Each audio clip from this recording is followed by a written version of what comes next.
Covid-19 pandemiyasının beterine lazım olduğu okulları yeni öğretim formatına geçirme. Elektron öğretmenin ilerlemesi projekti giriştirildi. Onun çerçevesinde 90 notebook, 20 planşet, 23 interaktif taftaları, 30 zamandaş smart ekran okullara verildi. Мы столкнулись с проблемой, что наши школы не оснащены в достаточном количестве необходимой техникой, что наши педагоги не готовы к реализации такой формы обучения. Поэтому мы приняли для себя решение и с поддержкой наших партнеров стали реализовать этот проект.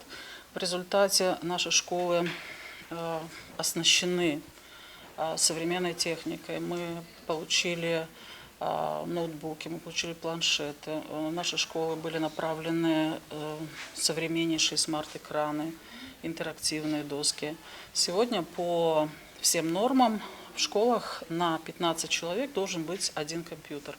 Her bir okul uşaq sayısına göre kabiliyetli bir ya da 3 elektron küçük laboratoriya Pocket Lab. Tek üretim kaynağı. O verir kolaylık fizika, kimya, biyologiya, geografiya, yüz praktik hem araştırma kuruklarını geçirme. Bundan kariya üretim kurumlara verdiler lazımlı teknikaya. Ama şimdi lazım üretmeye onu kullanma nişanlar Üretim Bakanı. Onuştan projektin ikinci etapı üretmeye üreticileri.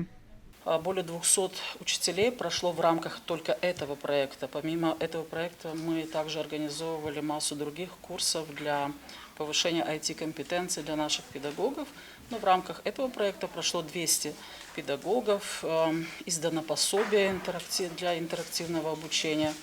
Öyle bir üretim kursu geçti hafta Tekvel merkezinde Komra Devlet Üniversitesi'nde geçti. O topladığı yürüticileri 3 dolaydan. Yardımcı o urokta trener klasa Vitorulu Inna Danos oldu.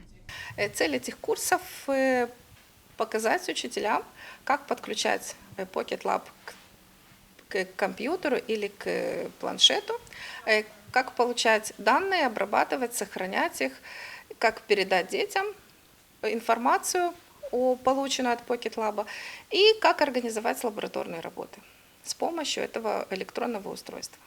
Преподаватели вообще народ консервативный, и поэтому преподаватели трудно переходят на какие-то новые современные технологии, но после того, как они знакомятся с этими технологиями, учителям они нравятся детям, и поэтому они начинают работать, начинают использовать, и стереотип возраста здесь не работает. Gagauzyan'ın Üretim Bakanlığı plana koyduğu 2023 yılın Mart ayında projektin ilk çıkışlarını görme. Üreticilerin hem öğrenicilerin ilk başarıları belli olacaklar. Marina Tapal, Maria Statova, Vladislav Tabachuk, Maria Kazaku, GRT Haberler.